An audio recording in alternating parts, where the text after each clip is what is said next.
So, welcome to another episode of Last on the Brakes, the MotoGP podcast. This week with Miguel Oliveira, as we were saying, hero of the Portuguese people. Yes.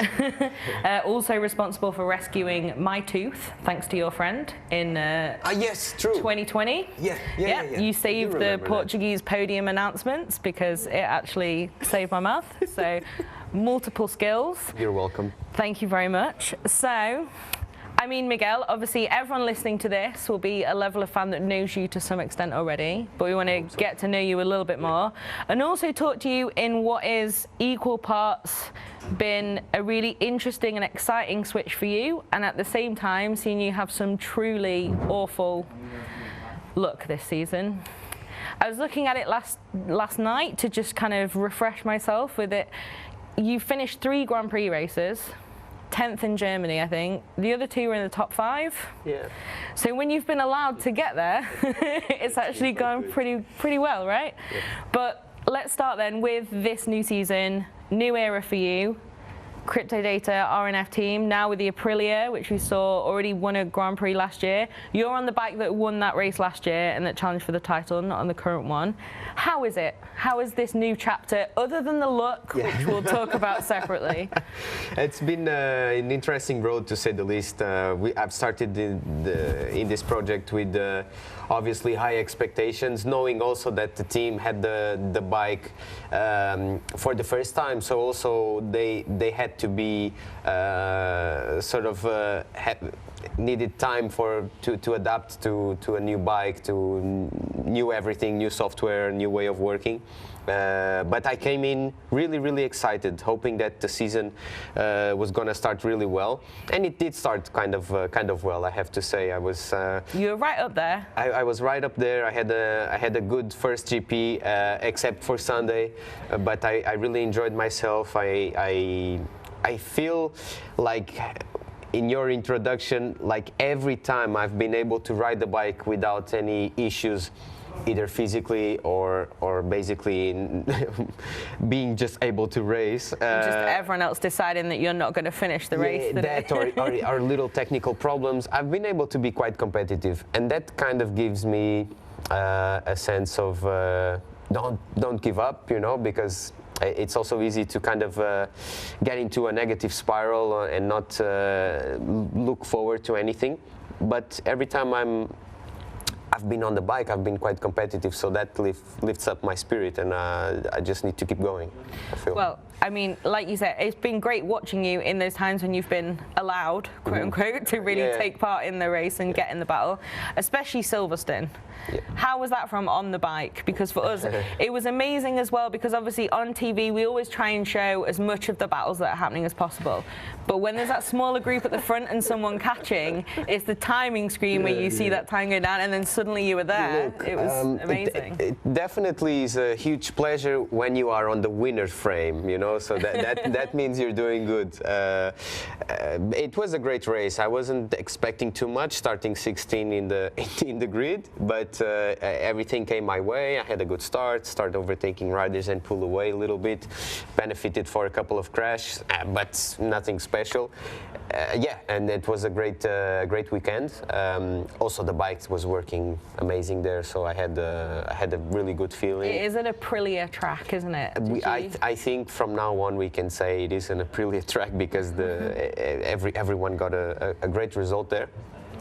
But it's not all. We want that feeling many times, and that's what we are searching for. I'm not, the bad luck and the incidents and the technical issues. I don't want to be a guy who's complaining about it and really be a victim of this. I always try to look at the positive side and take things that we can learn from. There are times which is really frustrating that you can't really learn from things when people just touch you and you have a race incident essentially, and you're on the ground already. You cannot go back in time and go. I think we had a Leish on the podcast in Le Mans, and he said that there's no such thing as bad luck in racing. And then I said, what about Miguel? And he said, okay, the one time that there's been true bad luck in racing is Miguel's year so far, and you've also had a couple more since then.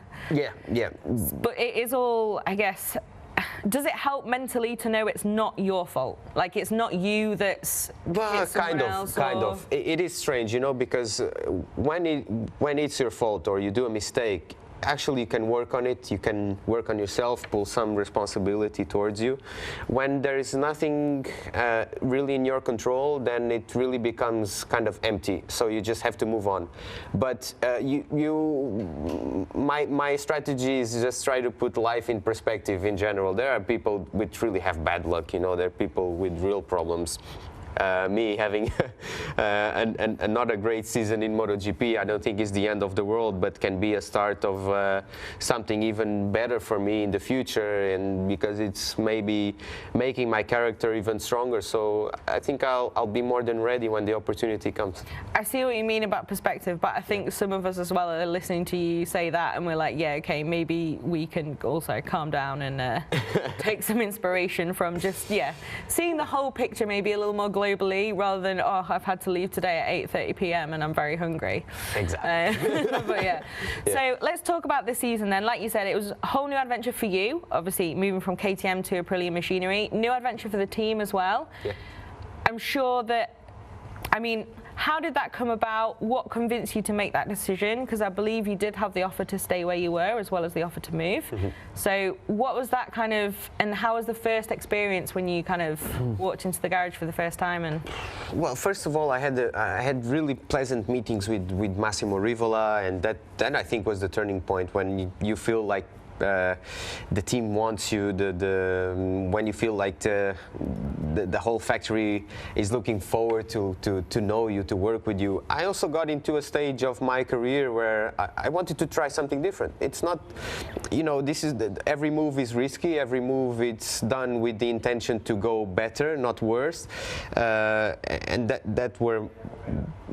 they still are my intentions, you know. It's to get some new perspective of the bike. I've been working a lot on my riding. This Aprilia bike is much different from what I was used to for 4 years. I have to change quite a lot my riding style, the approach on the throttle, the approach on the brakes. So it is a different bike, and I think this helped me to prove also to myself that I can adapt to different situations and still be competitive, and that really gives me motivation and, you know, helps me to get going. Even despite all the bad luck. Despite whatever What are the biggest differences then for like maybe people who know how to ride, not like the super technical stuff, but what are the differences? Because they are both V4, or I think the KTM's like 2-3 degrees off, but both almost V4s. It's not the inline 4 to V4 switch that we've sometimes seen either really catapult someone up the order or cost them a bit more time to adapt. What is the difference between the two machines in your experience? I mean, how can I explain it without getting too technical? I mean, feel free, we could put a geek segment in if you want to really go into it. No, but essentially the way the power delivery works on this bike is much different from the KTM. The Aprilia bike has a power delivery which makes you be a little bit more careful on the throttle, so you need to have the throttle and a good connection on your hand to the rear grip. In these bikes with a lot of power and having the traction control working so much, you really need not to override the bike. So it is important to have some finesse on your right wrist, and then just the handling of the bike feels completely different. So I would need to go really much into detail to say, but it is a bike which is a little sensitive to the rear brake usage, how much pressure you do on the front brake to make the bike turn. So it is tricky in a couple of moments when you ride, but overall is a great bike. I feel Aprilia has done a huge improvement over the years, and I think we are very, very close to be able to transform our bike into a dominating bike. That's what I feel. We are still a bit far, but I think we're gonna get there. Well, it did seem certainly in pre-season that Aprilia was the biggest challenge to Ducati, who obviously won the championship. I mean, they've won a few constructors ones. Not thanks to the numbers, obviously it's also a great bike, but it helps when you've got quite a few out there. But we looked like Aprilia was going to be that key challenger, and then it's taken kind of until now to really start seeing that pace. Like Maverick looked very quick in Austria, despite it being a track that maybe wasn't the best for the bike. Obviously, like I said, there is a difference between their bike and your bike. Aleix won that race. You've been up there when you've been allowed to take part. What is it kind of now that's coming together? Is it, and also, how do you work with those guys? Is it all data sharing, everything working together? Everything. We all work together. It's data sharing through the whole 4 bikes. Also, the crew chiefs work. Obviously, everyone does their own job. They follow their own way. But of course, we have access to everything. So it is a 4 bike way of working, which is, I think, needs to be the road to develop as a constructor. I guess that's the idea, right? Yeah, that's the idea, of course. Having those other bikes on the grid as well. For sure.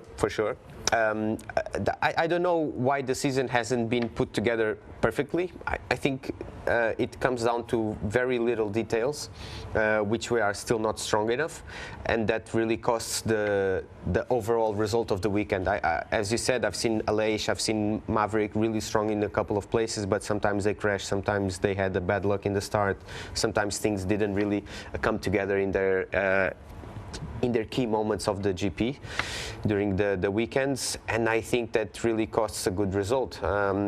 I have to say also, if you look at every rider's season, except maybe 2 or 3 guys, they are not so consistent. So who are your 2 or 3? Of course, Pecco has been super consistent. I have to look also at Brad. Brad has been very consistent, apart a couple of results, but he has been there all the time.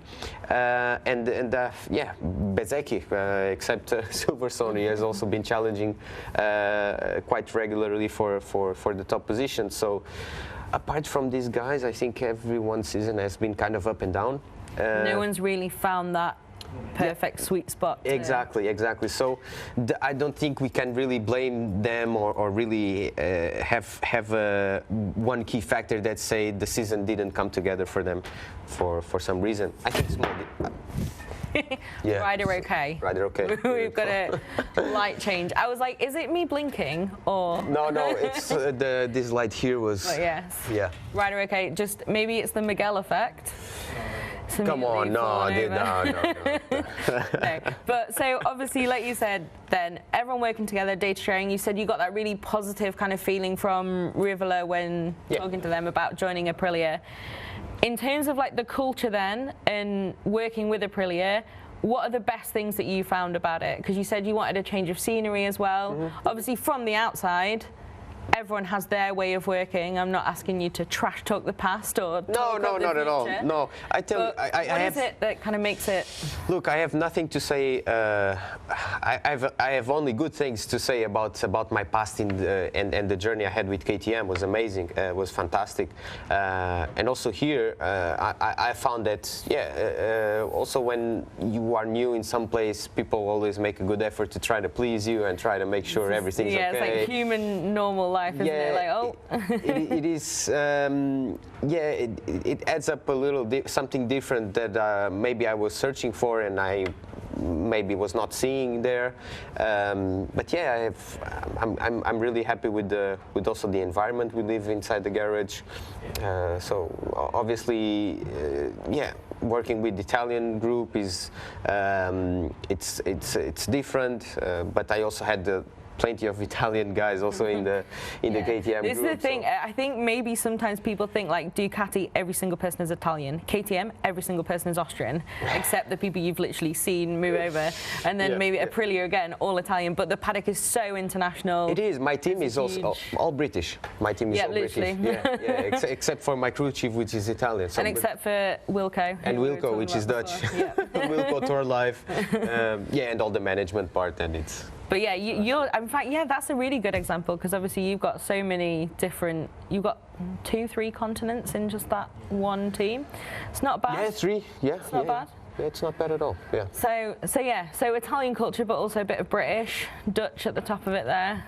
causing classic Dutch mayhem. I say it with love. I feel like with Wilco I can.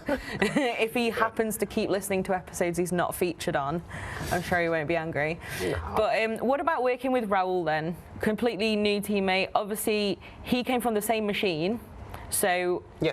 How have you like shared with him a bit of stuff? Are you trying to guide him at all? Is it immediately like, sorry, we're rivals, thanks, bye? Because he's not technically a rookie, but he obviously is newer in the Premier class compared to you and the experience you've had. Actually, we don't talk that much. There is also a age gap there that probably creates some kind of wall. But I don't think. Is it the real millennial, Gen Z split Probably there? yes, yeah. But do you use TikTok regularly? Is that no, the kind I don't. of that's where it just. I feel like that's the deciding line Probably. quite a lot of the time. No, I don't use. I've actually lost my access to TikTok, so I don't see TikTok for more than 2 years. Also having a little baby at home. I was going to ask you about that as well. Doesn't give any time for anything. So, yeah. So Raul, then you're not. No, but we do share a couple of impressions, Yeah. of course, like a normal teammate would do. Like, we are not rivals in the sense of we cannot talk to each other or we hate each other. So, yeah, we haven't. Cool. It's just interesting, obviously, with you both coming from the same machine and really different experiences on it as well. Because obviously you won. You won 2 races last year, didn't you? Yeah. The Indonesia. And talent. Rainy showdown, and then the Thailand rainy showdown. Yeah. What is it in the wet? I would like to know, but I believe it has to do with the sense of opportunity and really key moments. Also, the bike was amazing on the wet. I have to say, it was really cool to ride the KTM on the wet. So. It was just the feeling, everything clicked together. I also rode many times before in the past on the wet, and I've crashed or been average, so I don't really know why. Yeah, I don't remember, like, obviously, you've been around a while now. Yeah. Thinking back, like, Moto3, 2015 versus Danny Kent, and Moto2 as well. You were right at the front there winning races. I don't think of you as, like, a rain master. I don't think of you as a rider who, when it rains, you're like, oh no, thank you. What's going to happen for Miguel? Exactly. But you know what I mean? It seems in MotoGP, it's really... Yeah, I think it's just the experience from the last year, to be honest with you. I've won on the Moto2 on the wet also. So, where was that? Yeah, it was my last race on the Moto2. Yeah, of course. I won it in Valencia. But I cannot consider myself the rain master or anything like that. I think we're going to have to continue calling you that on social media. Until we have another race that is in the wet. It's raining and I don't win, then I think I can afford to lose the title. Okay. But until then, yeah, you can call me that. Keep it for now. See. Yeah, like, come on, it was well earned. They were great wins. It was, of course. It was unbelievable. Especially, yeah, it was Indonesia where we had the delay, didn't we? And then suddenly it was like, hey, go. In Thailand as well, maybe? Was it? Yeah, it's amazing that both times we had a delayed start because it was really raining so much. In Indonesia, we had the spectacle shaman woman that came and tried to pull the rain away, and it kind of creates some expectation, you know, because you are so tensed already. And I think the fact that I'm able to keep maybe my emotions really calm. I was not stressed at all.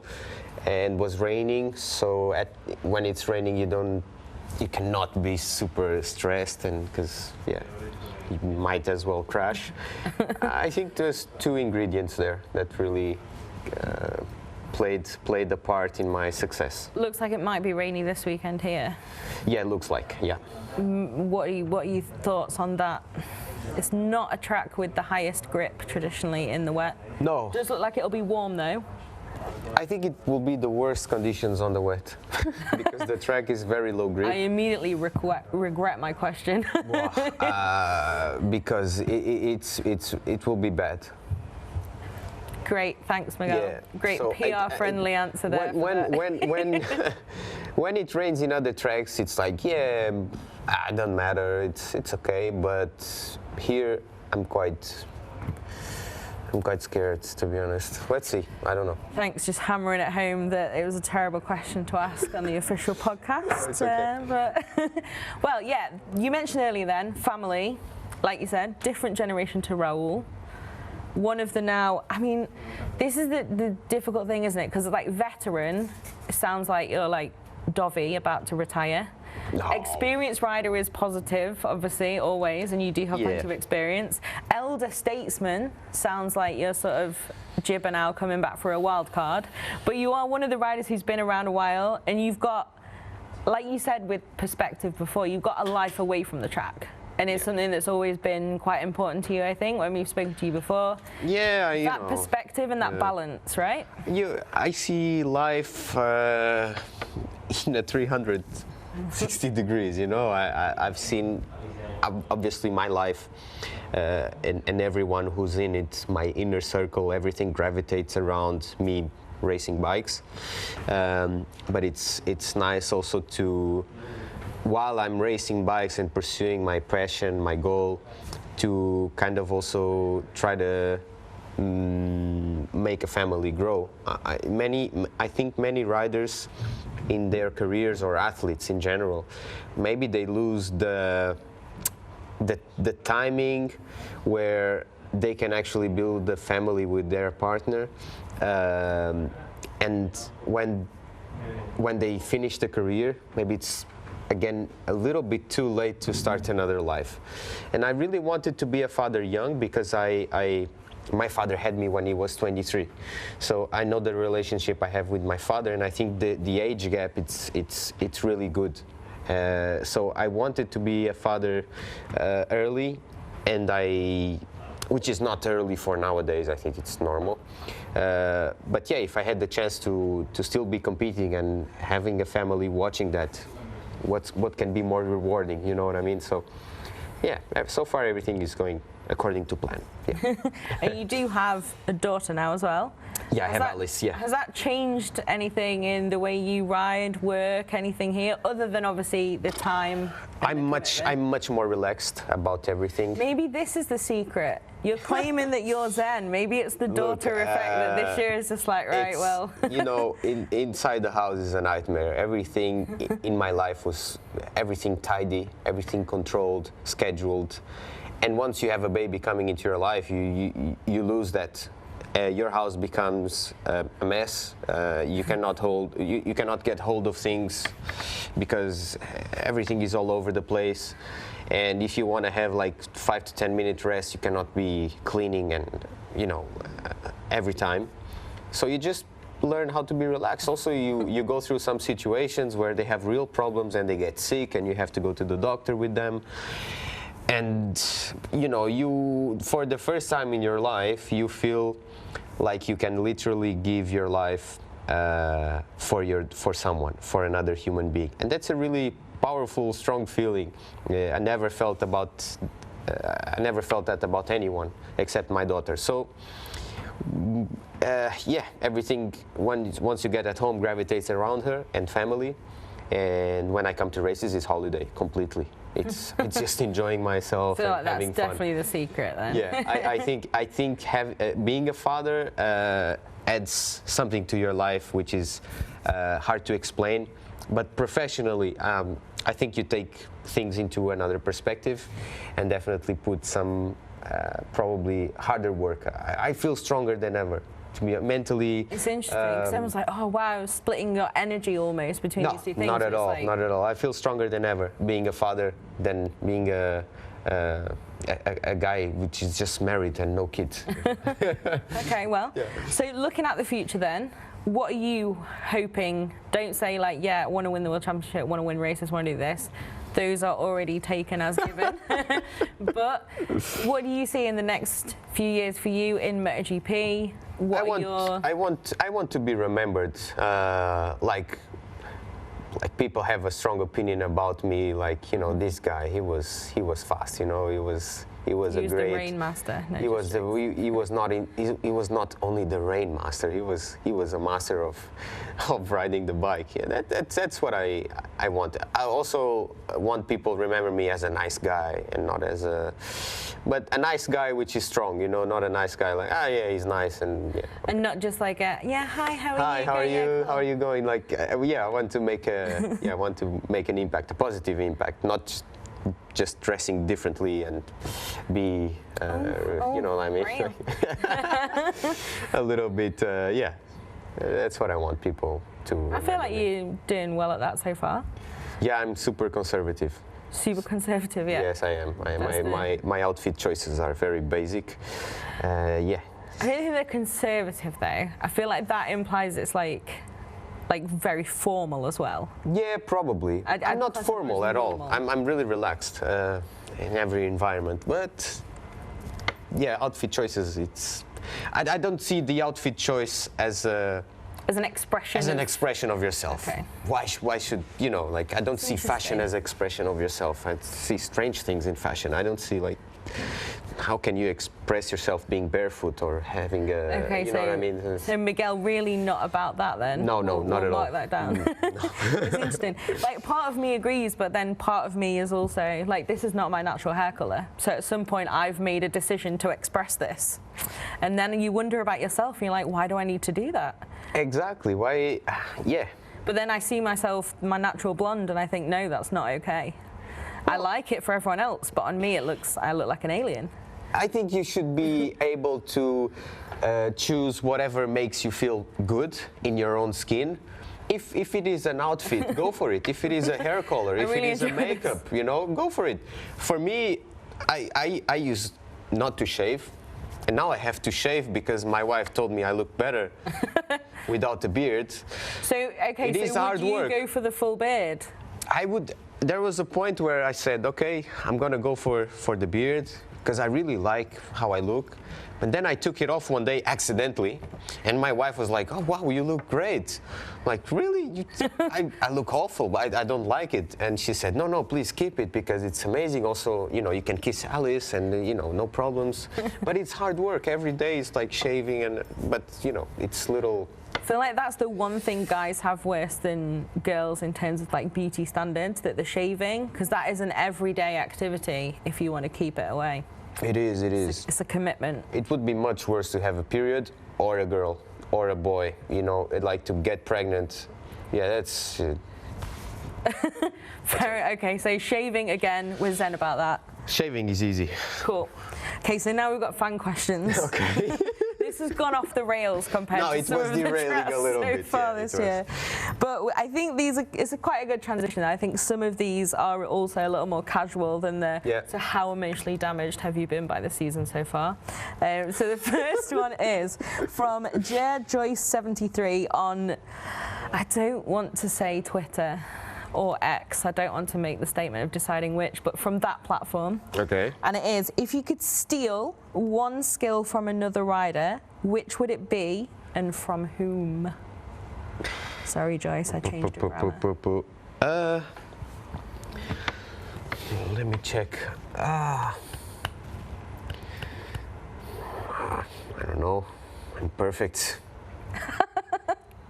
I'm very humble. Exactly. I think that's the best thing about you, pure humility. I don't know. I have no idea. No? No, nothing comes to my mind. Sorry. Okay, interesting. Yeah. Sorry for no answer then. Big ego. Yeah.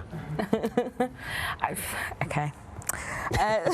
From Instagram is the next one. SpaceX Queen Jen wants to know, what did you learn in 2023 that you will apply in 2024? Is there anything specific? Absolutely nothing. Cool. No, except from, you know, having a good bike, and yeah, except the technical things. I imagine some interesting words from Dutch. No, not at all. Really? No. That's a letdown. I'm disappointed to hear that.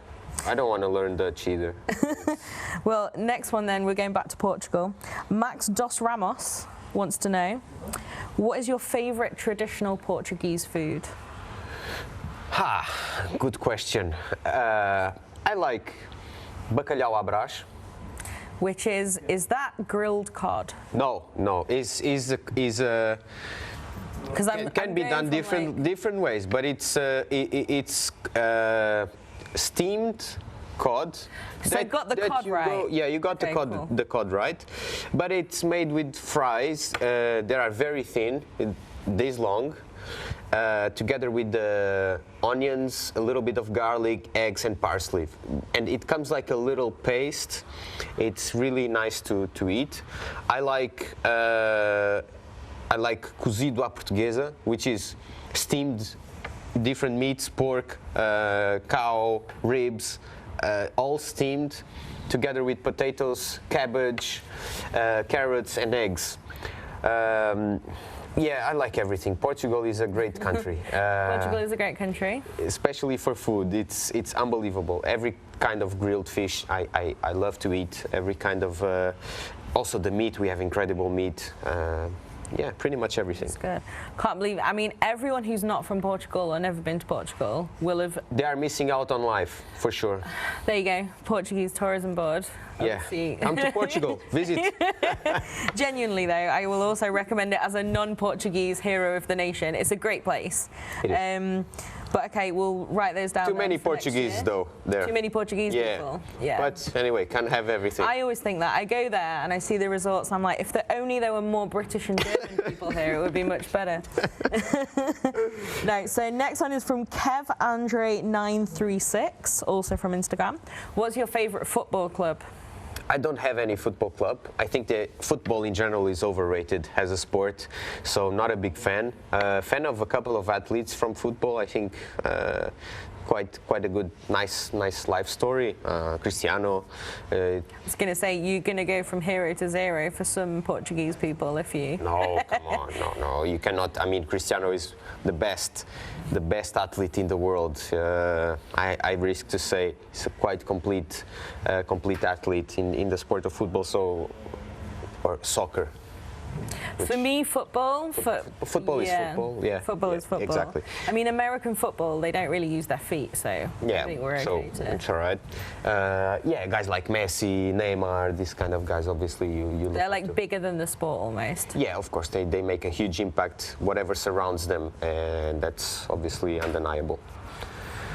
But no football clubs. No football clubs. No. There you go then. No, there's two more. Renata MF Motor, I think I've said it out wrong rather. Do you have any ritual before the races? Yeah, I do have. Nothing crazy, but you know, I dress the same way, I warm up the same way, listen more or less to the same songs. Yeah, these kind of little rituals. Is it like habit? Or is it superstition for you? No, habit. Yeah, not superstition. Doing stuff in a rhythm. Yeah. Cool. And then the final one from _WJYR. There's like 4 or 5 A's in there. Have you had any contact with your friend from Mandalika last year? Oh yeah. Not personally, but him, yes, a lot. Yeah. He's contacted basically every member of my family on Instagram, saying how much I'm missed there and that I'm welcome to his home and to have dinner or lunch with the family. And we've got a chance to make those dreams come true. We're going to Lombok again. Yeah, I know. But I'm looking forward, but kind of scared. I don't know what's expected for me. You feel the love, but I feel the love, but somehow it's love is never too much, of course. But I'm kind of I'm waiting to see what's going to happen. How such a small gesture have a big impact on this guy's life. I'm still quite amazed. So yeah, it's all love for sure. It is. Okay, well that's the perfect ending, I think. Thank you so much for your time. I know, as you said when I saw you earlier, you were so excited about sitting down to do this today.